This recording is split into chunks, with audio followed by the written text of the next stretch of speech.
Assalamualaikum warahmatullahi wabarakatuh.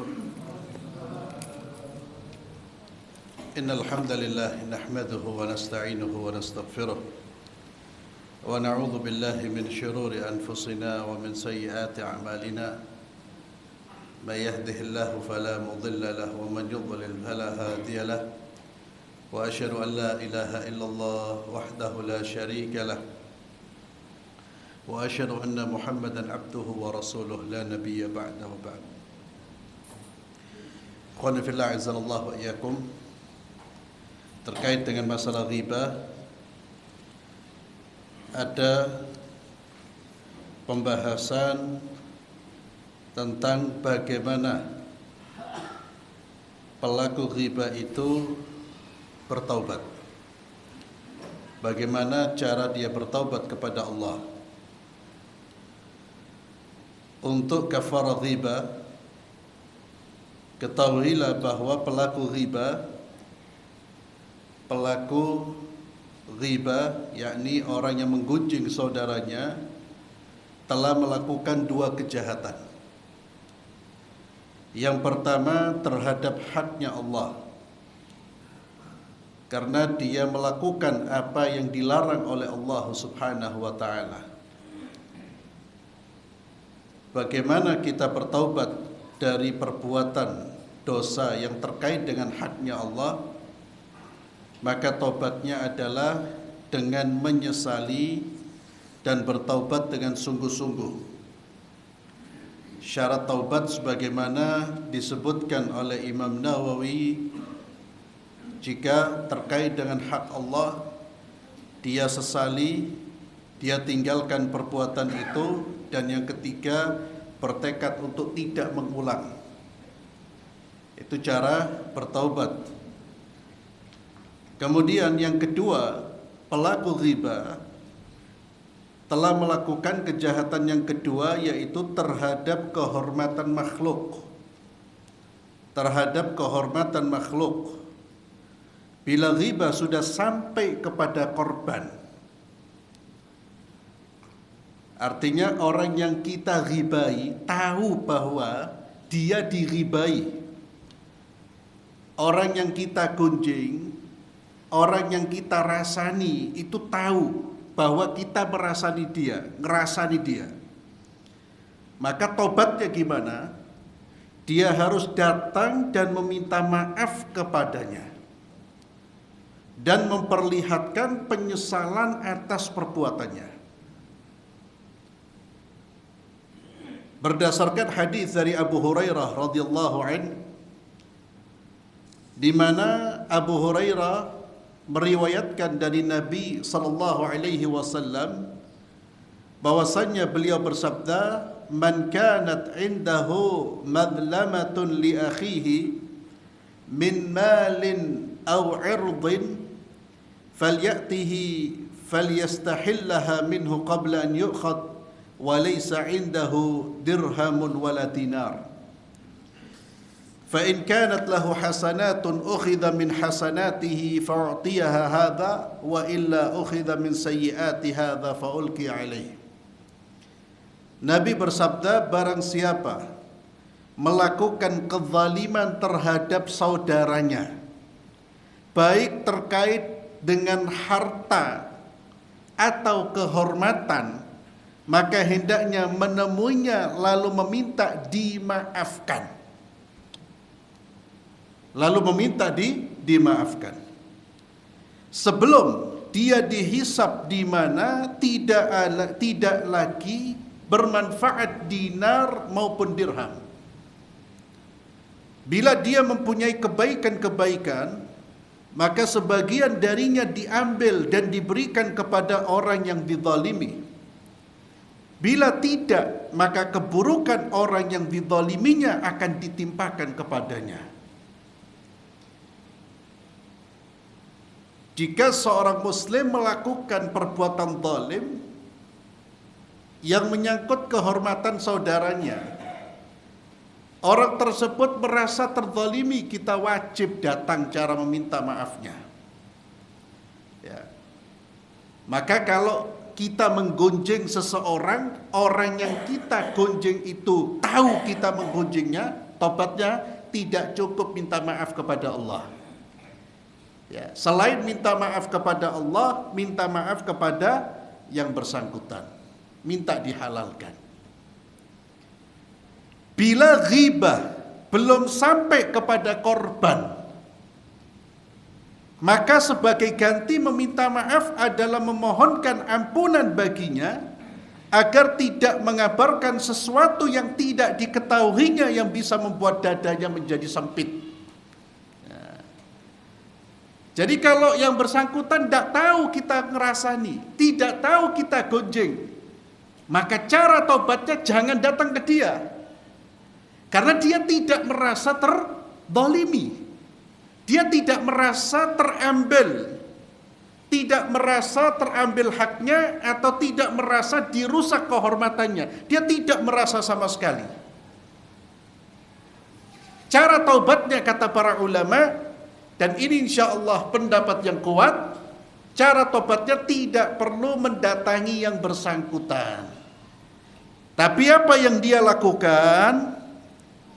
Yang dia lakukan adalah memohonkan ampunan bagi si fulan. Ya Allah ampunilah fulan, Allahumma gfir lahu. Ya Allah ampunilah fulan, rahmatilah fulan, fulan yang kita gunjing itu. Ini berdasarkan satu riwayat, sekalipun hadis ini dinilai lemah, namun makna dari hadis ini dijadikan sebagai fatwa oleh sebagian ulama. Kafaratu man irtabta an tastaghfir lahu. Kafarat bila kamu menghibah seseorang adalah hendaknya kamu memohon ampun baginya. Ya. Ini perkataan ini tidak sah jika disandarkan kepada Nabi. Kalau disandarkan kepada Nabi itu bukan perkataan Nabi, bahkan ada yang menilai maudhu palsu. Tapi perkataan ini adalah fatwa dari para ulama. Bagaimana kita bertaubat dari ghibah? Memohonkan ampunan bagi orang tersebut. Kalau orang itu belum pernah mendengar kita ngerasani dia, lalu kita datang menyampaikan, ngomong, yang bersangkutan justru pada saat itu merasa terzalimi, bisa jadi dia tidak akan memaafkan. Bisa jadi tidak akan memaafkan. Oh, ternyata ente di belakang saya ngomongin saya. Wah, buruk balint ini. Loh, mau minta maaf, justru yang didapat apa? Marah, amarah, emosi. Ternyata ente gojengana. Ana percaya sama ente. Tak nyongko ana. Loh, malah tak dijak ngomong akhirat tuh. Tak perlu datang. Tapi cukup mintakan maaf kepada Allah. Ya Allah ampunilah fulan, ampunilah. Tapi kalau fulan sudah tahu kita ngerasani, maka kita wajib datang.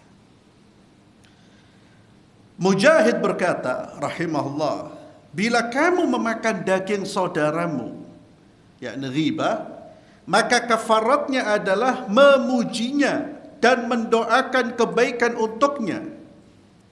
Demikian juga bila korban ghibah sudah meninggal dunia.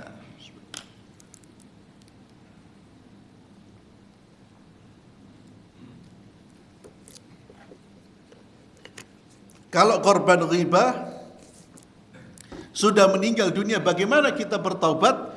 Kita memuji yang bersangkutan, mendoakan kebaikan, dan menyebutkan kebaikan yang bersangkutan. Ya. Menyebutkan kebaikan yang bersangkutan di majlis kita pernah ngerasani dia, atau kepada orang yang kita pernah ngerasani dia.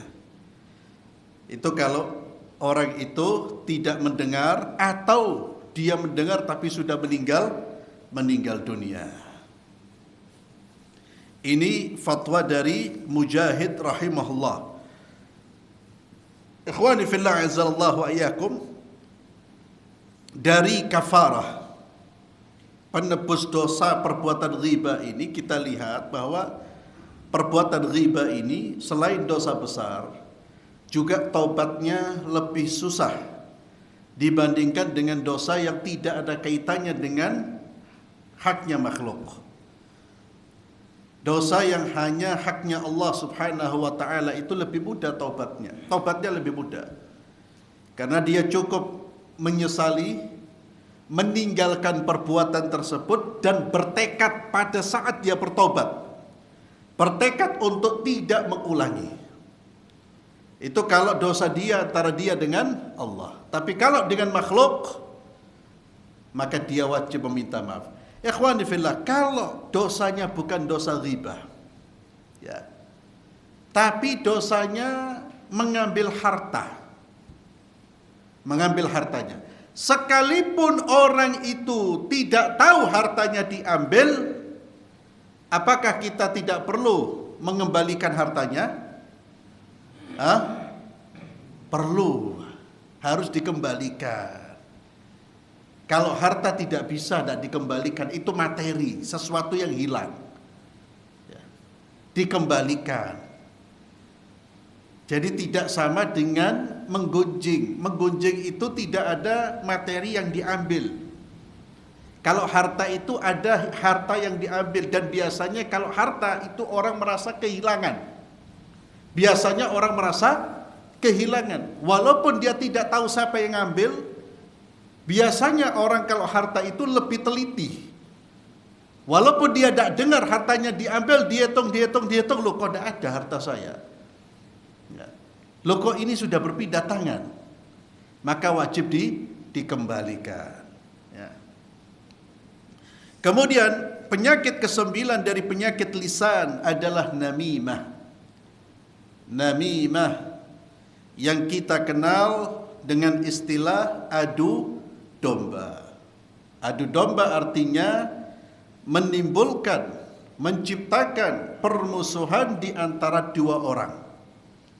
Perbuatan yang menyebabkan dua orang yang seawalnya tidak bermusuhan menjadi bermusuhan. Orang yang melakukan perbuatan namimah, adu domba ini adalah orang yang terancam dengan api neraka. Orang yang terancam dengan siksa Allah. Nabi SAW bersabda, la yadkhulul jannah qattat. La yadkhulul jannah qattat. Tidak akan masuk syurga orang yang gemar menyebarkan namimah. Tidak masuk syurga. Tidak masuk syurga di sini bukan selama-lamanya. Sebagaimana keyakinan ahli sunnah wal jamaah, seorang muslim yang tidak melakukan perbuatan kufur, perbuatan yang menyebabkan dia murtad, maka dia tetap akan masuk ke dalam syurga, walaupun dia disiksa terlebih dahulu di dalam api neraka.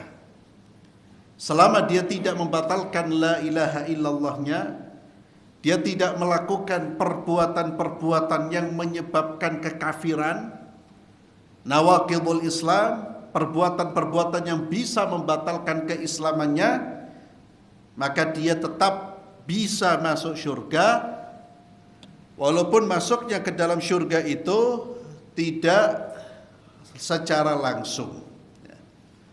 Maka semua hadis-hadis yang memberikan ancaman kepada pelaku kemaksiatan la yadkhulul jannah itu dimaknai bukan la yadkhulul jannah abadan, tidak, ya, tapi tidak masuk surga dulu. Artinya dia disiksa terlebih dahulu. Nas'alullah al-afiyah wassalamah. Kecuali ikhwani fillah pelaku kemaksiatan yang menghalalkan perbuatan maksiatnya. Menghalalkan itu artinya apa? Menganggap boleh, menganggap halal perbuatannya. Oh, riba itu gak apa-apa, halal itu. Namimah itu gak apa-apa, orang seperti ini bisa murtad. Tapi kalau dia masih meyakini itu haram, riba itu haram, namimah itu haram, tapi dia masih melakukan, maka orang tersebut tidak dianggap kafir. Dia tetap dianggap muslim, tapi muslim yang fasik. Kemudian ketahuilah bahwa pada umumnya namimah digunakan untuk menukil kata-kata seseorang. Ya, menukil kata-kata seseorang kepada orang lain untuk menciptakan permusuhan di antara dua orang ini. Misalnya dia berkata, fulan berkata tentangmu begini dan begini. Padahal namimah tidak hanya khusus dengan itu. Jadi di sini dijelaskan namimah itu tidak hanya soal menukil perkataan, akan tetapi batasannya adalah membuka apa yang tidak disukai untuk dibuka, baik perkataan atau perbuatan. Bahkan seandainya seseorang melihat orang lain mengubur hartanya sendiri, lalu dia mengatakannya, maka ini juga namimah. Ya. Orang melaporkan perbuatan seseorang kepada orang lain, itu bisa jadi namimah. Tapi yang umum adalah menyampaikan perkataan orang tentang orang lain. Ingat, menyampaikan perkataan orang kepada orang lain itu disebut namimah walaupun perkataan ini benar. Dia tidak dusta bahwa si fulan mengatakan sesuatu kepada si Alan, ini benar. Tapi si Alan tidak mendengar, lalu kita yang menyampaikan. Agar apa? Si Alan dan si fulan ini bertengkar, kita namimah. Kita pengadu domba. Walaupun ucapannya si fulan kepada si Alan ini benar. Apalagi dusta. Ikhwani fillah, sampai di titik ini ma'asyiral muslimin, hati-hati, kita bisa jatuh pada perbuatan namimah kalau kita tukang lapor omongan si A kepada si B, yang mana si A ini tidak ngomong secara langsung kepada si B, kita dengar lalu kita lapor kepada si B, pengadu domba kita. Kalau laporan itu bisa menyebabkan A dan si B bisa bertengkar. Jadi jangan suka lapor, Pak. Jangan suka menyampaikan ini dan itu. Itu hanya boleh seperti yang sudah kita bahas pada pembahasan sebelumnya, kalau dalam konteks meminta fatwa. Dalam konteks mencari keadilan, kita menyebutkan keburukan orang, bla bla bla. Itu boleh, dalam konteks itu saja. Di luar itu gak boleh. Dan hati-hati dengan manusia. Siapapun dia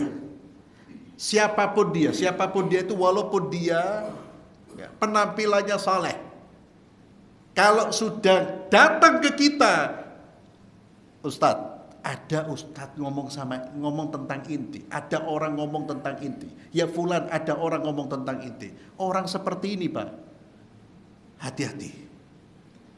Dia pada saat itu menyampaikan berita orang kepada Anda, suatu saat dia akan menyampaikan berita Anda terhadap orang lain. Jangan malah senang, Pak. Hati-hati, itu manusia yang berbahaya. Kalau sudah ada orang laporan kepada kita tentang orang lain yang mengata-ngatai kita, padahal kita sebelumnya tidak dengar. Nanti disebutkan bagaimana sikap kita kepada orang ini. Bagaimana sikap kita kepada orang ini? Yang pertama, jangan dipercaya. Karena pelaku namimah adalah fasik yang kesaksiannya ditolak. Loh kok fasik padahal benar? Nah, karena dia tidak seharusnya lapor kepada kita. Tidak seharusnya. Ngapain dia menukil ucapan orang tentang saya? Kecuali ada satu hal yang harus disampaikan. Si fulan sudah mengatur strategi untuk membunuh Anda. Itu lain lagi. Kalau orang itu tidak bisa dihentikan. Tapi hanya sekedar laporan, ngomong-ngobrol biasa. Dia dengar si fulan ngejek saya umpamanya. Lalu ketika ketemu saya, inti tidak tahu kemarin. Inti disebut-sebut, katanya inti bla bla bla bla. Yang pertama langsung jangan dibenarkan. Karena dia fasik, Pak. Orang seperti ini fasik. Seharusnya dia tidak perlu menukil. Yang kedua, melarangnya dan menasihati. Jangan malah didukung. Oh iya ta, ngono to. Oke lah, tak berjali yo. Ente khair, alhamdulillah, syukron ente sampaikan kana. Jangan dinasihati. Ya akhi, lihat. Kenapa antum sampaikan perkataan dia tentang saya? Saya belum mendengar. Dan biarkan saya tidak mendengar agar tidak muncul kebencian kepada saudara Anda, kepada saudara saya. Kalau saya sudah dengar gini, saya nanti benci sama dia. Karena Islam melarang kita saling membenci. Ittaqillah, dinasihati. Bukan malah didukung. Oh syukron ya, jazakallah khair, itu khair itu. Lek ono khobar meneh sampai lo podo. Ya. Jangan. Muslim yang punya jiwa mulia itu pada seneng lah. Hatta dia dijadikan bahan omongan. Kalau dia tidak dengar sendiri, dia tidak senang ada orang lapor. Dan itu sunnahnya Nabi. Nabi melarang sahabat menyampaikan berita-berita tentang ini agar tidak ada di dalam hati Nabi kebencian terhadap seorang pun. Biarkan Nabi sendiri yang mendengar. Seperti itu ma'asyiral muslimin. Jadi hati-hati dengan tukang lapor. Ya, hati-hati. Itu manusia berbahaya itu. Suatu saat dia akan membahayakan kita. Jadi yang pertama jangan dipercaya. Yang kedua, melarang dan menasihati. Yang ketiga, membencinya karena Allah. Karena orang tersebut memang dibenci di sisi Allah. Seorang mukmin itu dia mencintai apa-apa yang dicintai oleh Allah dan membenci perbuatan yang dibenci oleh Allah. Yang dibenci apa? Perbuatannya dia. Dibenci, Pak. Orang muslim harus membenci apa yang dibenci oleh Allah. Itu bagian dari konsekuensi keimanan. Al-hubbu fillahi wal bughdhu fillah. Cinta karena Allah, benci karena Allah. Orang mukmin itu mencintai bukan karena hawa nafsu. Dia mencintai apapun karena apa? Karena ini adalah hal yang dicintai oleh Allah. Hal yang disukai oleh Allah. Kalau cinta kita, benci kita itu sejalan dengan cinta dan bencinya Allah, itulah tanda keimanan. Nabi SAW mengatakan barang siapa yang membenci karena Allah, mencintai karena Allah, memberi karena Allah dan tidak memberi karena Allah, faqad istakmalal iman, maka imannya sempurna. Jadi ikhwan, tanda ini buat kita mengukur diri kita, ya, mengukur keimanan kita. Lihat tindakan kita itu berdasarkan apa? Hawa nafsu atau berdasarkan apa yang Allah suka? Kalau kita benci, apakah berdasarkan hawa nafsu ataukah berdasarkan karena Allah membenci? Kalau sudah berdasarkan Allah, Allahu Akbar, itulah iman. Ya. Itulah iman. Jadi nafsunya bukan sebagai penilai. Hawa nafsunya bukan yang menentukan senang atau tidak senang, tapi siapa? Allah Azza wa Jalla. Dan itu konsekuensi dari al-imanu billah. Ikhwani fillah azallahu wa iyyakum. Kemudian yang keempat, jangan menduga saudaranya yang tidak hadir dengan dugaan buruk. Kalau dapat laporan, ada fulan menyampaikan, ada fulan ngomongin Anda, jangan menduga buruk, sudah selesai. Jangan memunculkan dugaan-dugaan buruk, dan kita sudah diberi nasihat. Jangan suudzon kepada saudara kita. Kemudian yang kelima, hendaknya apa yang diucapkan tidak membuatnya melakukan penelitian dan memata-matai. Jadi laporannya ini jangan kemudian ditindaklanjuti, jangan. Oh yota, Rejali ngomong gini ya, si tak cari tahu ya, tak cari tahu, tanya dia, betul si fulan, tak perlu. Dan ikhwani fillah, jangan hidup mendengar dan mengurus ucapan orang kepada kita, Pak. Kita mau tenang, Jangan ngurus, abaikan semua ucapan. Orang bisa stres itu gara-gara apa? Setiap ucapan itu dijadikan sebagai bahan pikirannya dia. Lu si fulan ngomongnya nah, ya Allah, gini wong iki. Merenung. Ya Allah. Maka kalau ada orang lapor, Pak, jangan kemudian ditindaklanjuti. Oh betul ya, coba saya cari tahu nanti. Tidak perlu. Allah Azza wa Jalla mengingatkan kepada kita dalam surah Al-Hujurat ayat 12. Wala tajassasu, kata Allah.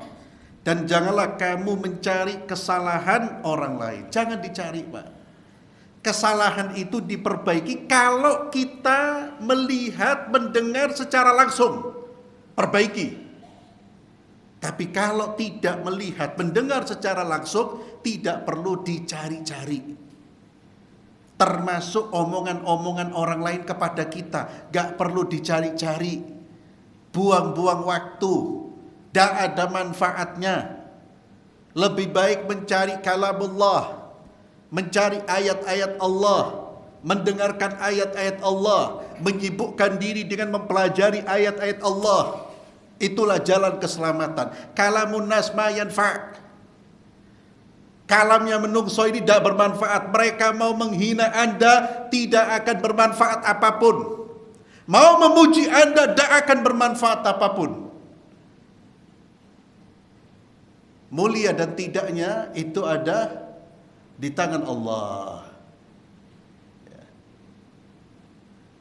Siapa yang dimuliakan oleh Allah, maka tidak akan ada orang yang menghinakannya.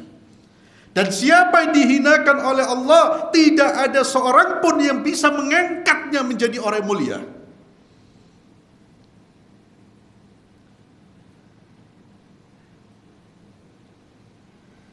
Yang keenam, hendaknya tidak rela untuk dirinya apa-apa yang dimana dia melarang pelaku namimah darinya, yaitu tidak menyampaikan namimah. Dia tidak boleh rela dengan perbuatan tersebut.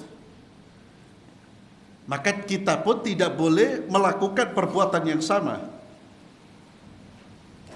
Diriwayatkan bahwa Sulaiman bin Abdul Malik berkata kepada seorang laki-laki, "Aku mendengar bahwa kamu menjelek-jelekkan diriku.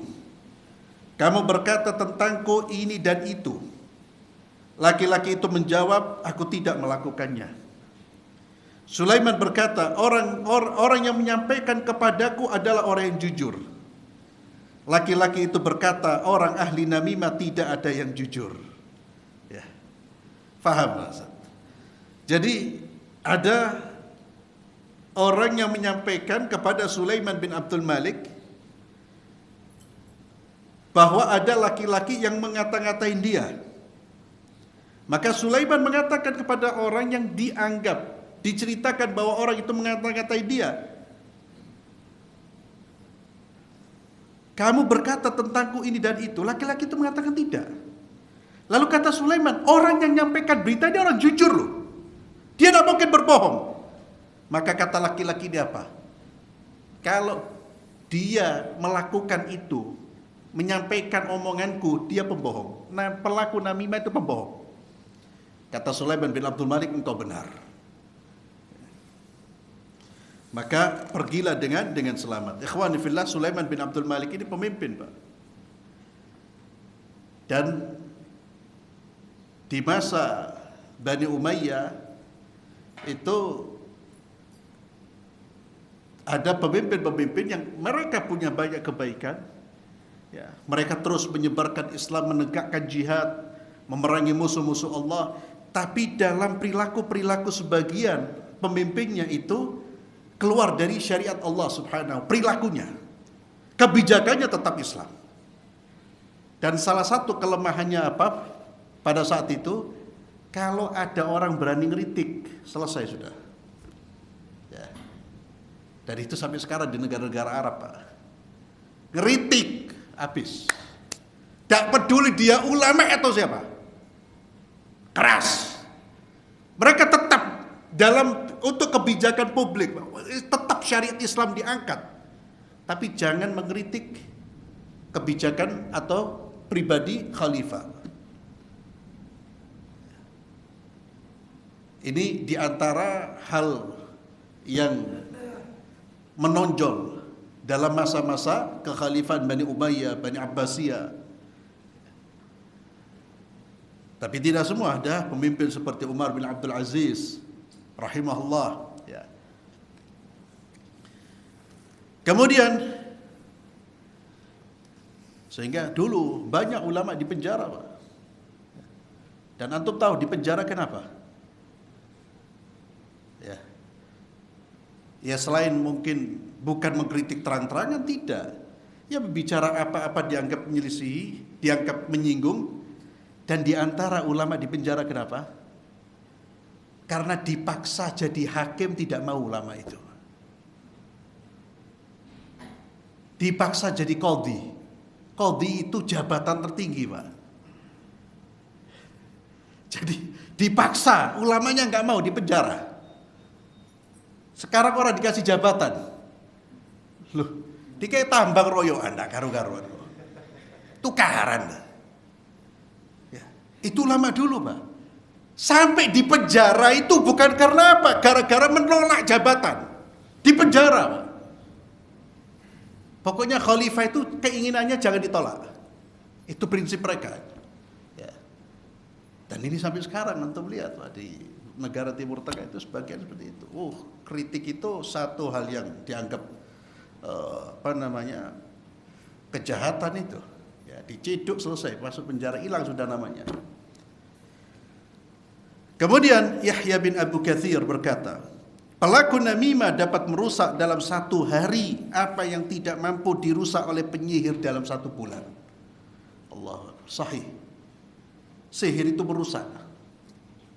Bisa membuat orang saling membenci, bahkan bisa membuat saling namimah pun terkadang lebih daya rusaknya lebih besar daripada sihir.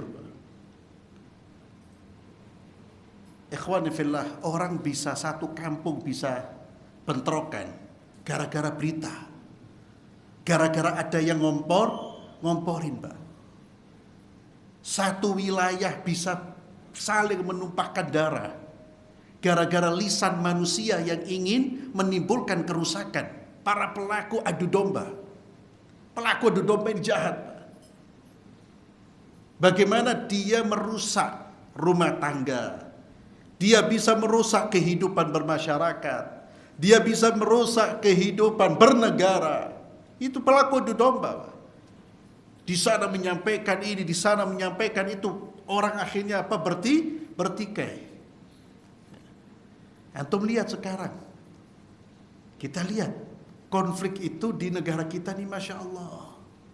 Bahkan bukan hanya antar penjahat dan orang-orang baik, Pak. Antar dai, antar orang-orang yang menyampaikan agama. Kenapa? Tak sadar ada penyusup, ada pengadu domba, Pak. Nanti kesalahan ini disebarluaskan. Kesalahan ini di framing begitu sehingga terkesan memojokkan si fulan. Akhirnya fulan bantah, rusak kehidupan umat Islam. Dan sayangnya banyak yang kemudian larut dalam permainan para pengadu domba. Pengadu domba ini didengar. Padahal seharusnya at-taghaful, sikap mengabaikan. Dikisahkan bahwa ada seorang laki-laki menawar seorang budak. Majikannya berkata, majikan yang punya budak ini, sesungguhnya aku berlepas diri kepadamu dari namimah dan dusta. Ini isyarat bagi pemilik budak ini bahwa budak ini tukang adu domba dan dia pendusta. Makanya ketika dia jual, aku berlepas diri. Namun pembeli tetap membeli budak itu. Maka dia membelinya. Maka budak tersebut berkata kepada majikannya yang baru, istrimu hendak melakukan ini dan itu. Bahkan istrimu ingin membunuhmu. Budak itu juga berkata kepada istri majikannya, suamimu hendak menikahi wanita lain dan mengangkat hamba sahaya wanita. Bila engkau ingin aku membujuknya agar tidak menikah lagi dan tidak memiliki budak wanita, maka siapkan pisau cukur dan cukurlah rambutnya dari arah leher bila dia tidur. Budak itu berkata kepada suaminya, setelah ngomong kepada istrinya, dia berkata kepada suaminya, istrimu ingin membunuhmu saat kamu masih saat kamu akan tidur atau saat kamu tidur. Lihat bagaimana jahatnya orang yang melakukan adu domba. Maka suami itu pura-pura tidur, lalu istrinya datang dengan membawa pisau cukur hendak mencukur dari lehernya, mencukur rambut. Maka suaminya langsung bangun dan membunuh istrinya. Maka keluarga istri tidak terima dan membunuh suaminya. Gara-gara seorang budak, Pak, lisannya dia. Ini pengadu domba, Pak. Ikhwan fillah. Kemudian penyakit ke-10 dari penyakit lisan, yaitu penyakit kata-kata orang yang memiliki dua lidah, yang mondar-mandir di antara dua pihak yang berseteru, menukil kata-kata satu pihak kepada pihak yang lainnya, berbicara kepada masing-masing pihak dengan kata-kata yang disukai, atau berjanji membantunya, atau menyanjung satu pihak di depannya dan mencela yang lain. Faham maksudnya?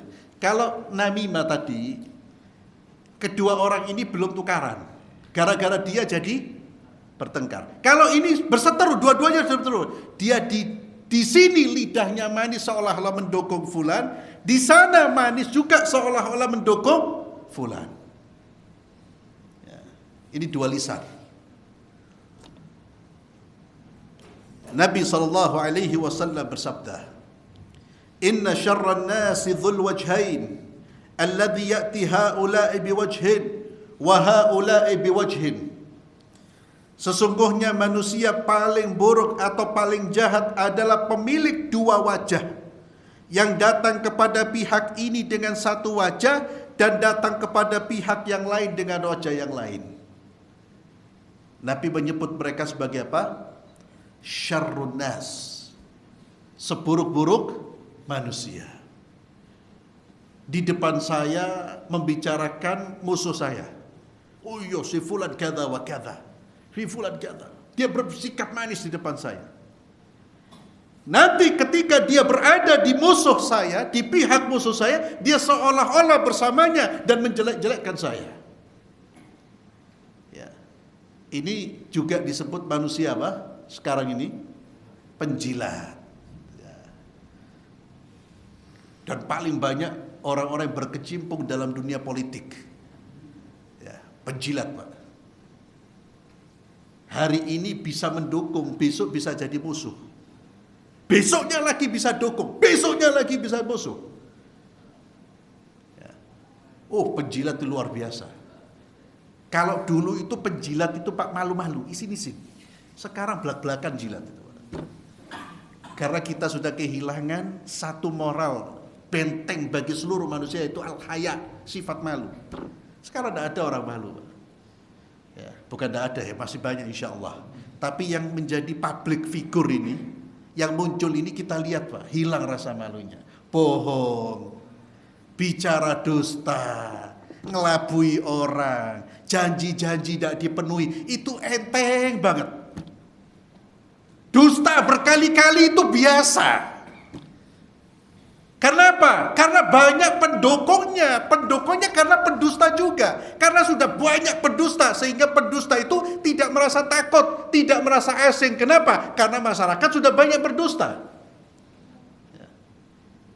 Kalau dulu orang satu kali dusta, ketahuan Pak, mundur.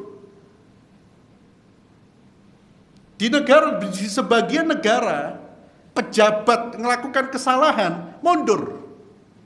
Ada yang sampai bunuh diri, malu. Di negara kita, guyu Pak. Oh ya, tidak apa-apa. Ya. Karena dia tahu banyak pendusta yang menjadi pendukungnya. Kanan kirinya pendusta semua. penipu. Wallahi ikhwan fillah, kita melihat sesuatu yang ya Allah, orang berdusta itu saat ini sesuatu yang dianggap remeh, enteng. Dan yang lebih mengerikan, didukung. Ini kita lihat dalam beberapa kasus, dalam beberapa hal, didukung. Dan saya tidak menyasar 1-2 orang lah, kawan. Bahkan terjadi pada orang yang ngaku beragama. Dia berdusta ketika menuduh, mengkritik pihak lain, berdusta. Dan sayangnya, dustanya ini didukung oleh murid-muridnya. Padahal jelas dusta.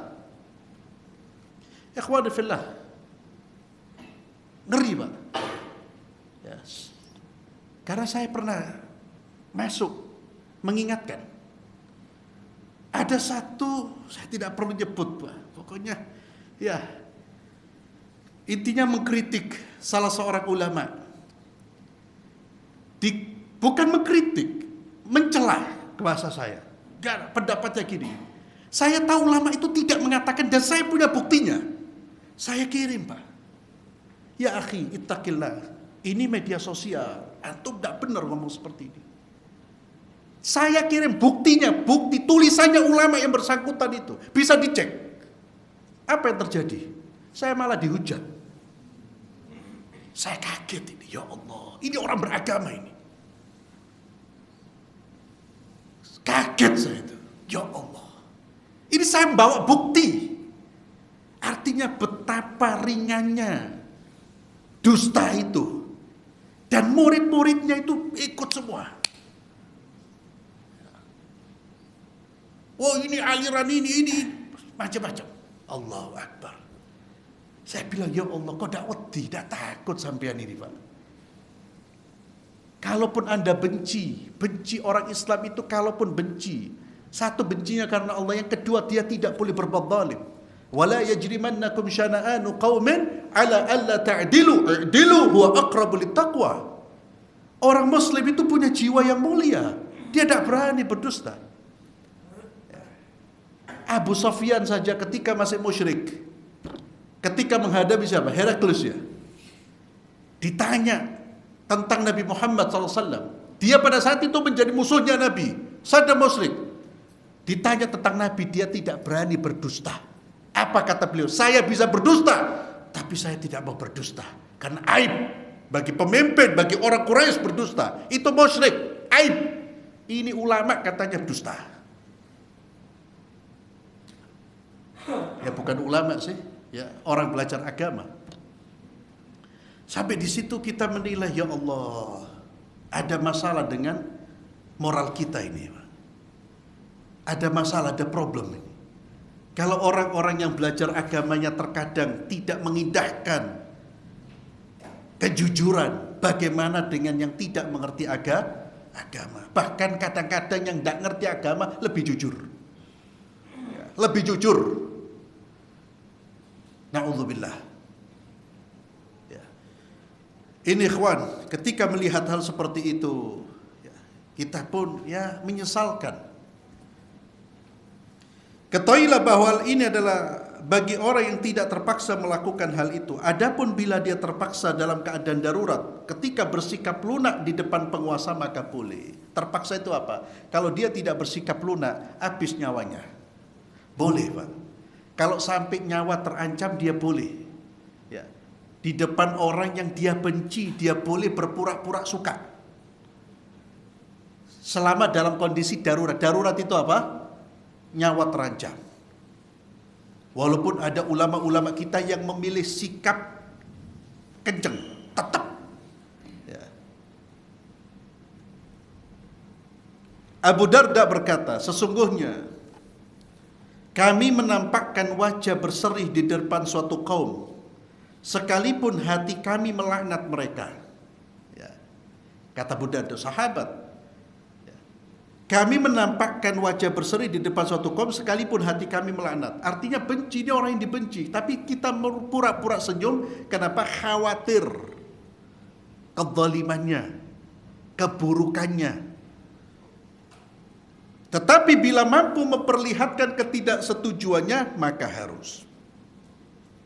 Jadi kalau di luar tidak dalam kondisi darurat, ya, hanya sekedar ingin cari aman, hanya sekedar ingin cari fulus, cari tempat, cari jabatan, maka ini perilaku kemunafikan. Kemudian ikhwan, yang penyakit ke-11 dari penyakit lisan, al-madh. Al-madh artinya sanjungan, pujian. Al-madh, pujian ini memiliki beberapa sisi negatif. Di antaranya ada yang berkaitan dengan orang yang menyanjung dan ada pula yang berkaitan dengan orang yang disanjung. Penyakit orang yang menyanjung mungkin berkata apa yang tidak dipastikan kebenarannya.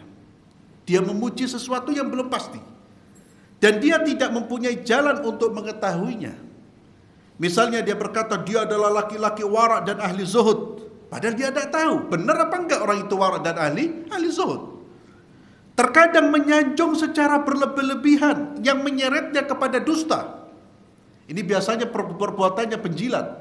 Kalau muji itu berlebih-lebihan. Terkadang menyanjung orang yang sebenarnya tidak layak disanjung.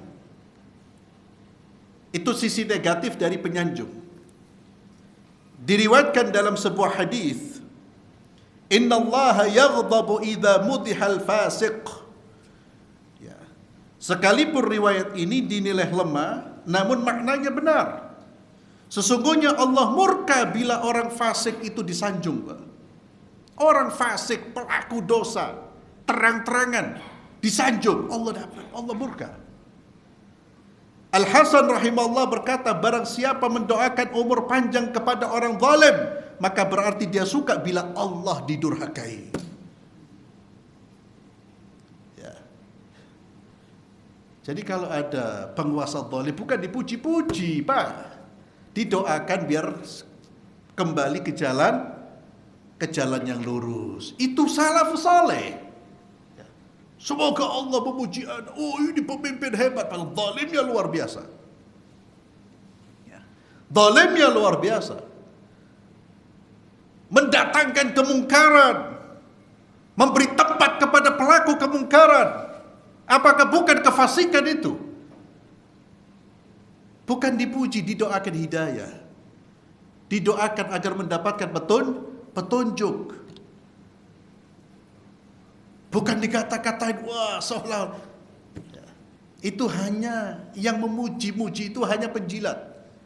Kalau dia ulama-ulama penjilat, dia pejabat-pejabat penjilat, dan itu yang paling dibenci oleh salafus saleh. Antum bisa lihat bagaimana mereka menjauh dari kekuasaan, apalagi muji-muji, Pak. Lah. Tapi mereka juga bukan provokator.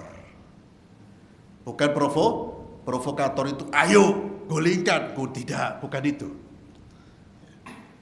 Jadi ikhwani fillah azzallahu wa iyyakum.